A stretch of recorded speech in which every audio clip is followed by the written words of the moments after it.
Chapter 8 of The Last Battle is What News the Eagle Brought. In the shadow of the trees on the far side of the clearing, something was moving. It was gliding very slowly northward.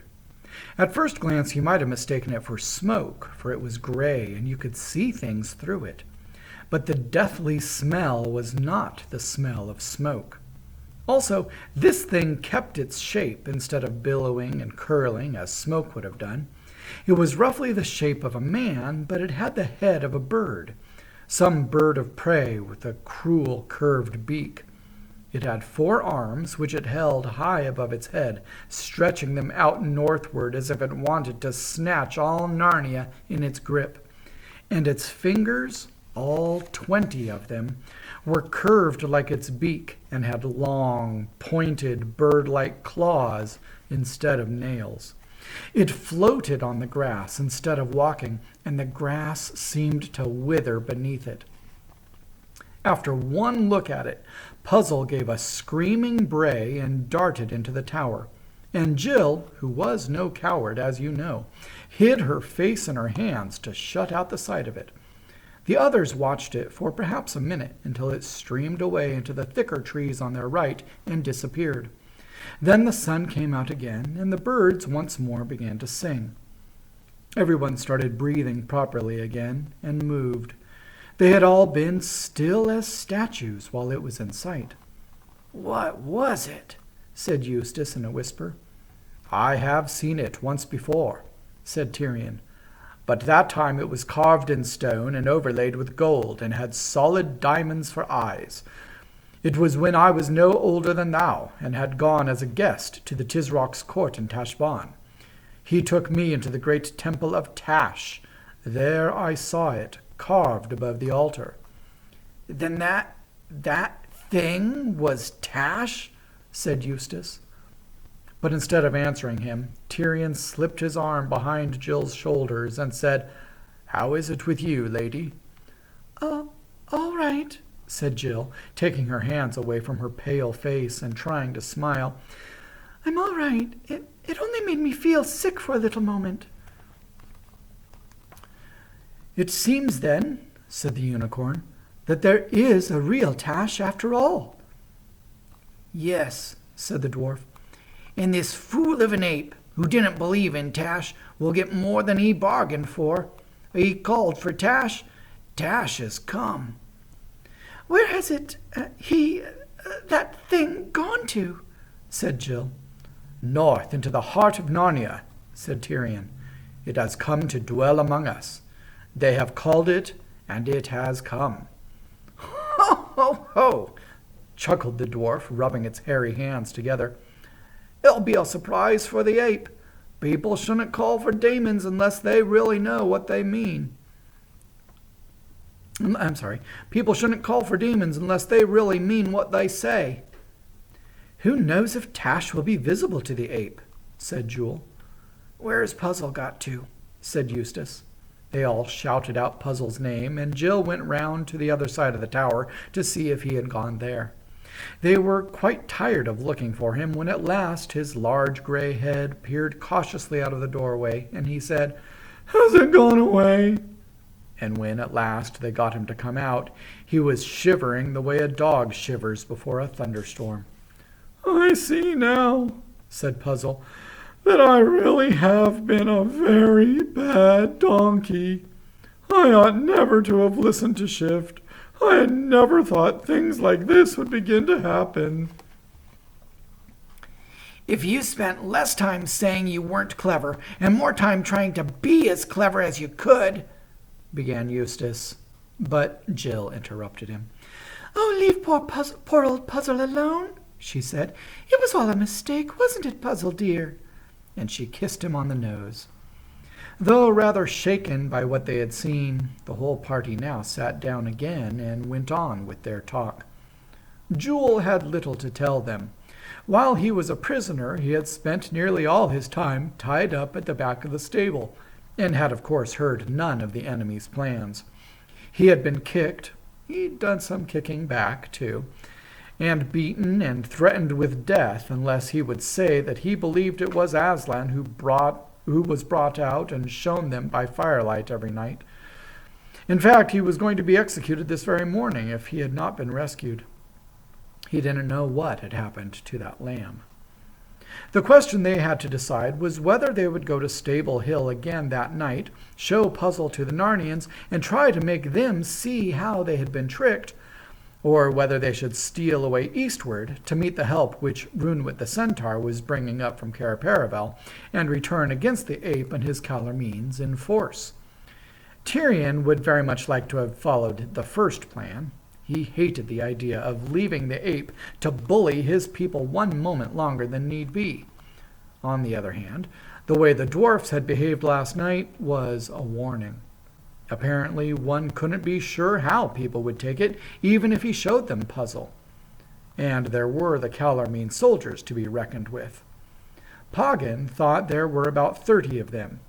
Tirian felt sure that if the Narnians all rallied to his side, he and Jewel and the children and Poggin, Puzzle didn't count for much, would have a good chance of beating them. But how if half the Narnians, including all the dwarfs, just sat and looked on, or even fought against him? The risk was too great. And there was, too, that cloudy shape of Tash. What might it do? And then, as Poggin pointed out, there was no harm in leaving the ape to deal with his own difficulties for a day or two. He would have no Puzzle to bring out and show now.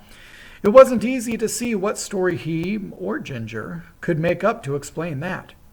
If the beasts asked night after night to see Aslan, and no Aslan was brought out, surely even the simplest of them would get suspicious.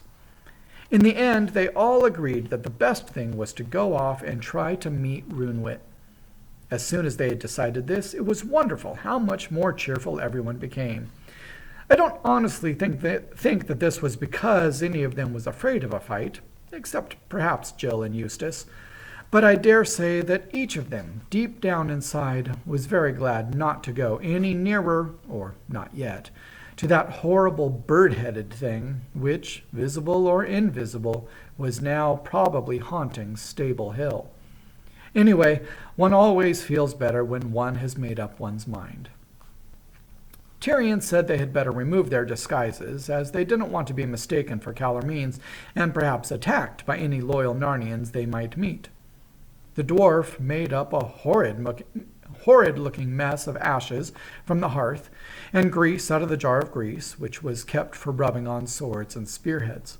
Then they took off their Calormene armor and went down to the stream. The nasty mixture made a lather just like soft soap. It was a pleasant, homely sight to see Tirian and the two children kneeling beside the water and scrubbing the backs of their necks, or puffing and blowing as they splashed the lather off. Then they went back to the tower with red, shiny faces, looking like people who have been given an extra specially good wash before a party. They rearmed themselves in true Narnian style, with straight swords and three-cornered shields. "Body of me," said Tirian, "that is better. I feel a true man again." Puzzle begged very hard to have the lion skin taken off him. He said it was too hot, and the way it was rucked up on his back was uncomfortable. Also, it made him look so silly. But they told him he would have to wear it for a bit longer, for they still wanted to show him in that get-up to the other beasts, even though they were now going to meet Runwit first. What was left of the pigeon meat and rabbit meat was not worth bringing away, but they took some biscuits.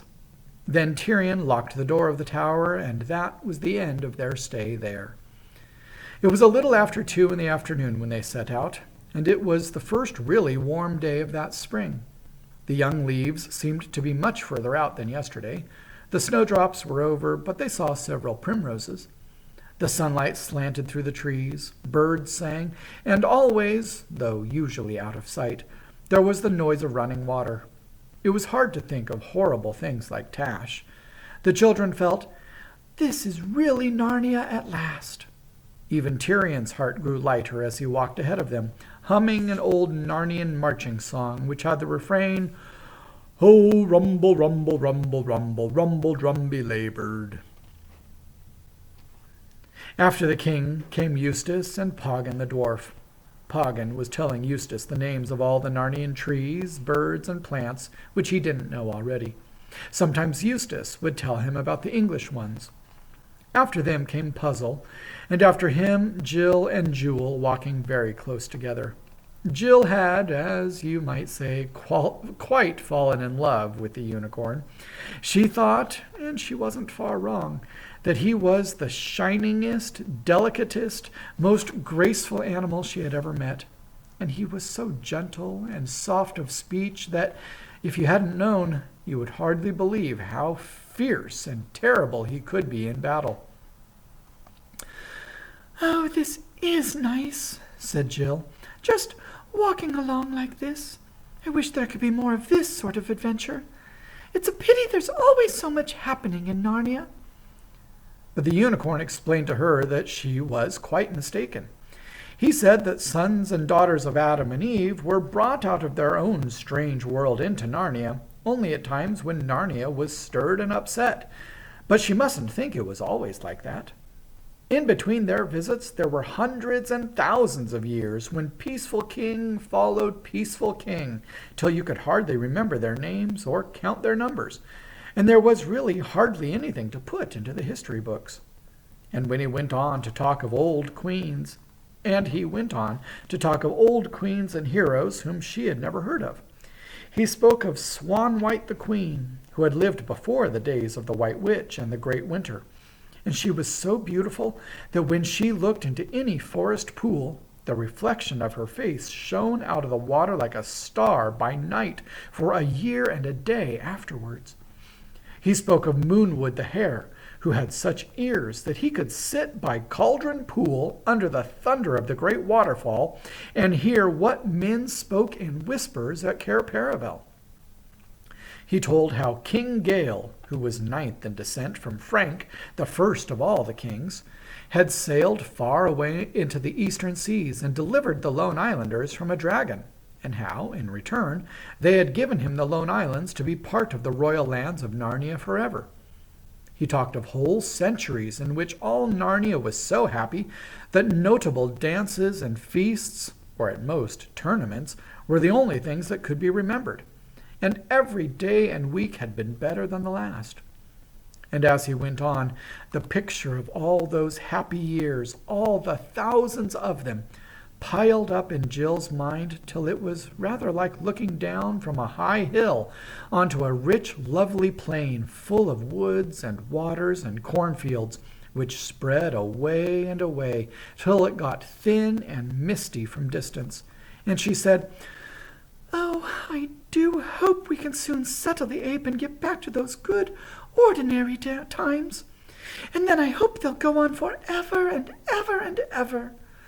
Our world is going to have an end someday. Perhaps this one won't. Oh, Jewel, wouldn't it be lovely if Narnia just went on and on, like what you say it has been?"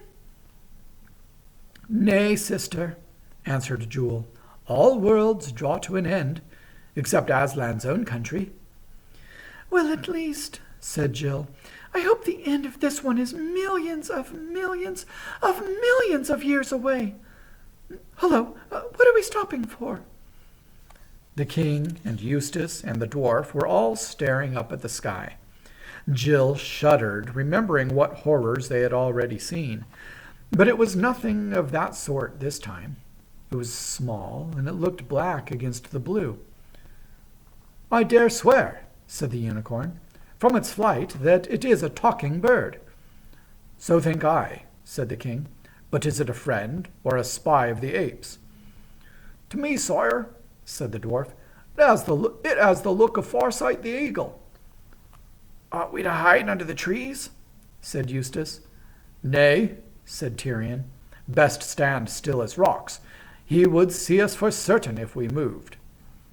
"Look, he wheels. He has seen us already," said Jewel. "He is coming down in wide circles." "Arrow on string, lady," said Tirian to Jill, "but by no means shoot till I bid you. He may be a friend." If one had known what was going to happen next, It would have been a treat to watch the grace and ease with which the huge bird glided down. He alighted on a rocky crag a few feet from Tyrion, bowed his crested head, and said in his strange eagle's voice, "Hail, King!" "Hail, Farsight," said Tyrion. "And since you call me king, I may well believe you are not a follower of the ape and his false Aslan. I am glad of your coming." "Sire," said the eagle, "when you have heard my news, you will be sorrier at my coming than at the greatest woe that ever befell you." Tyrion's heart seemed to stop beating at these words, but he set his teeth and said, "Tell on." "Two sights I have seen," said Farsight. "One was Cair Paravel, filled with dead Narnians and living Calormenes. The Tisrock's banner advanced upon your royal battlements, and your subjects flying from the city this way and that into the woods. Cair Paravel was taken from the sea. 20 great ships of Calormen put in there in the dark of night before last night." No one could speak. "And the other sight, 5 leagues nearer than Cair Paravel, was Runwit the centaur lying dead with a Calormene arrow in his side. I was with him in his last hour, and he gave me this message to your majesty: to remember that all worlds draw to an end, and that noble death is a treasure which no one is too poor to buy." "So," said the king after a long silence, "Narnia is no more."